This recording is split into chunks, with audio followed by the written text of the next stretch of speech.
Previously on Seeking Justice.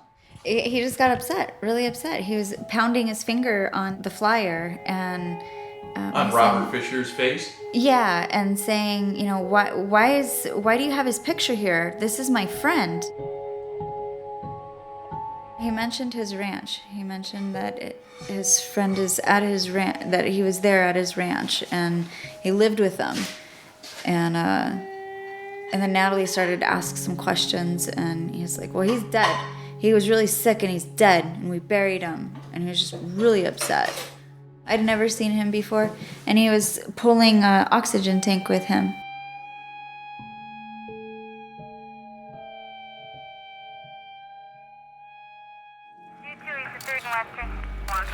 As a crime reporter, I've covered hundreds of murders, done dozens of ride-alongs, gone undercover on sting operations. I've even been invited to the FBI Academy to see the training that new agents go through.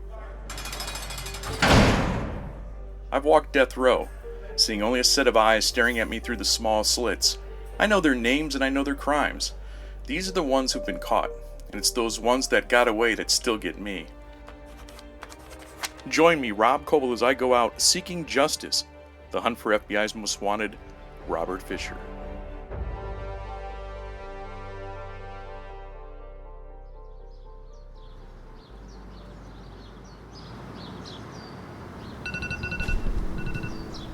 It's a cold, early June morning on the Rocking X Ranch. So cold, I slept in my clothes last night to stay warm.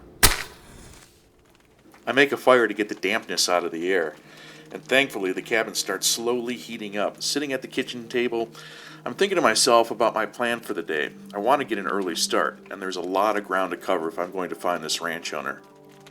There's no cell service out here, and you can forget any Wi-Fi too, so I'm going to have to head into town anyways. I also want to try reaching out to the FBI and Scottsdale Police to ask them about this rancher. I think so. I wish I had a state map. These are all forest maps.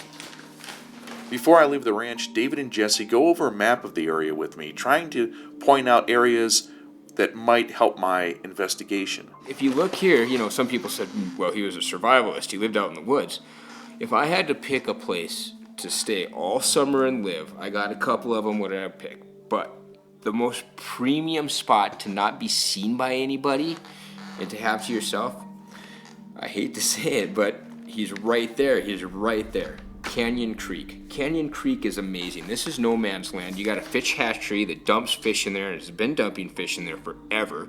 You got natural fish in there. This Canyon Creek goes all the way down to the Salt River. You can have a water source all the way to the 60 if you want, or the 288 down. And you were telling me earlier you could live off that land too. Oh, you could live so well down there. It's endless amounts. There's so much trout. There's tons of berries. We have anything you can imagine. This place is so great. Like, the climate here is amazing. Just about everything grows. You could walk that and probably find several apple trees, even though it's no man's land, from somebody that threw an apple in the creek 20 years ago. That's how this place is. You drop an apple on the ground, it sprouts. I can take you outside and show you pears and peaches that my kids dropped 10 years ago that now have grown and produced fruit. I'm telling you, wow. Really fertile. So, I mean, this place it's amazing. Blackberries, just about anything you can think of. Tons, I don't know how big he was into it, but you know, that time of year is a tough time. It's April, we're coming into summer, so really you'd have to rely on the fish. You'd need that canyon, I feel, to like make it out there without any provisions. You know, you'd want to have some source of food that you knew was there. You need a water source as well. This area too, you can't just search Canyon Creek. If you think, like, where would you start? You know, if you had a 4-day trip, like, where do you think he might be at? Which way did he go? Did he even go there? So, you know, it's almost impossible. And also it's so remote. And when you're in these places, like, you become one with them. They become your home. When somebody enters in the canyon, you hear them coming. You see lights, all those things. You notice animals making different sounds.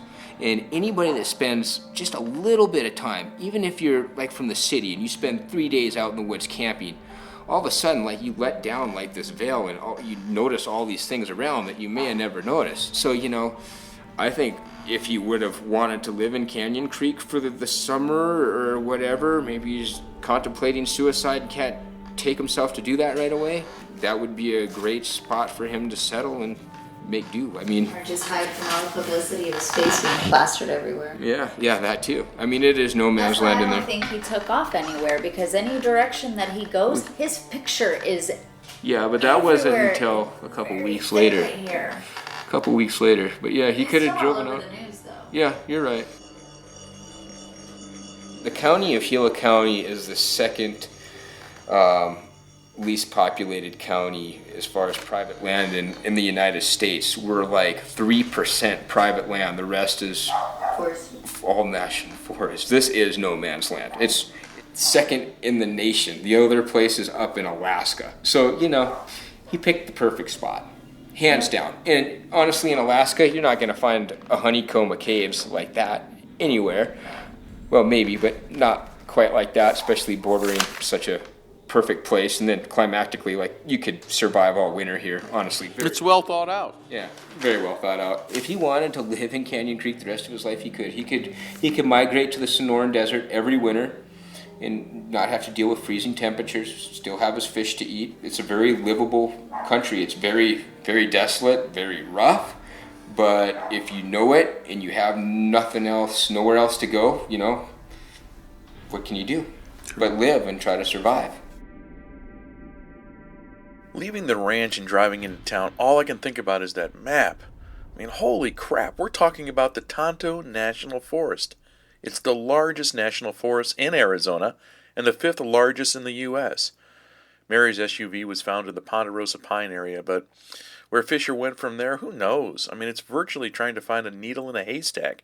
This is the place people go where you want to be left alone and never to be found again. I start in the town of Young, asking the owner of Pleasant Valley Auto Parts about the FBI. Did you used to have some posters up here of Robert Fisher, the FBI's most wanted? Every window was covered with them. Really? Yeah. Why did you want to put those up, or what was the deal? Absolutely did, yeah. So you have, I'm looking at it for the people that are listening. These are like painted pane glass windows. You put one in every one of them. There's 1, 2, 3, 4 windows that go up and across. Yeah, they were always bringing new pictures and stuff of what he might look like, so they had different composites of pictures to try to figure out, what he might look like later on. Yeah. After a couple minutes talking about the case, I asked the owner if he remembers a rancher fitting the description I have coming into his store looking for parts or supplies. He just shakes his head no. Young is a very small town, only a few stores, and while people are kind, they do like their privacy and they keep to themselves. But they do remember the Robert Fisher murder case. It was scary that he could be walking through our town and you would not know who he was. Yeah, anybody that would kill their family would kill anybody else.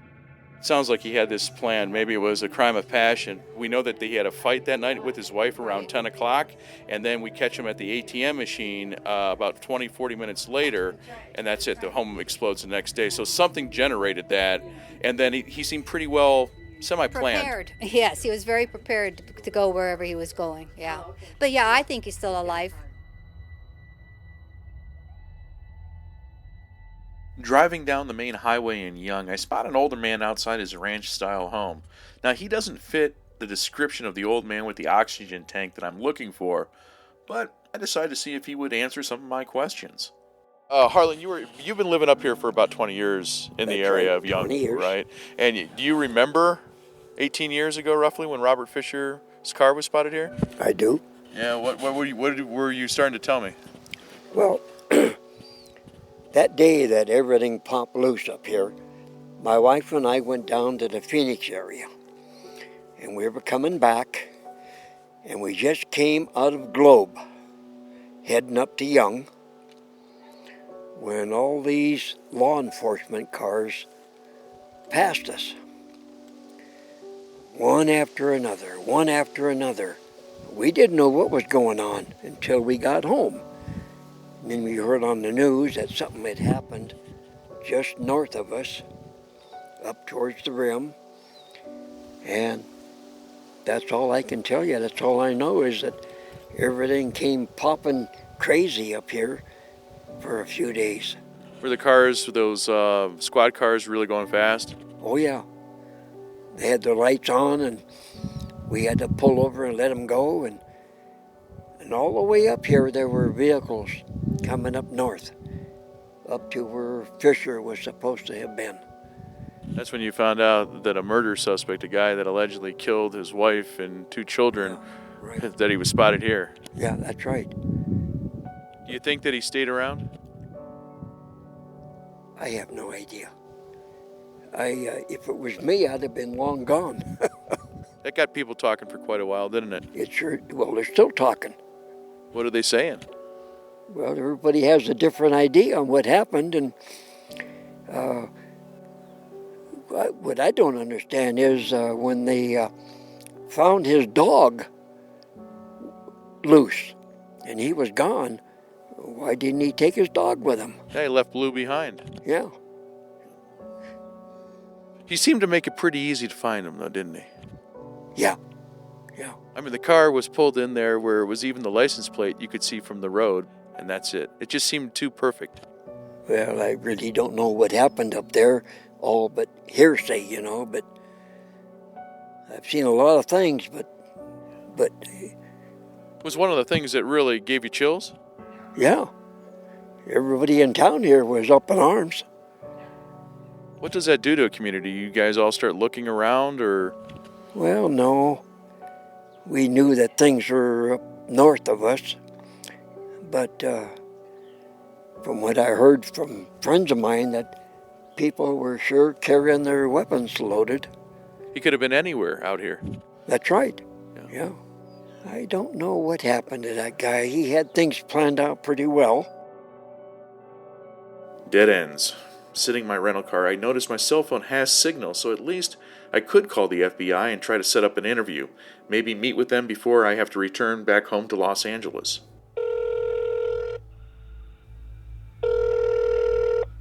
Reached the Phoenix Division of the Federal Bureau of Investigation. If this is an emergency, hang up now and dial 911. The message goes on and instructs members of the media to email any requests. So, I start typing a message.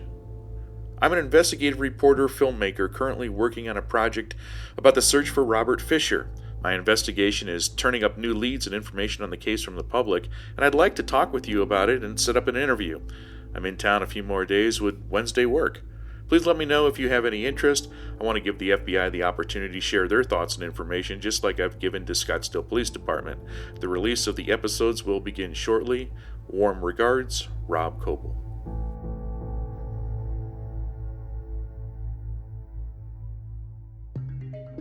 Coming up on the next episode of Seeking Justice, I'll share the email message I get from the FBI, plus an interview with the man who some may consider an expert on the Robert Fisher murder case.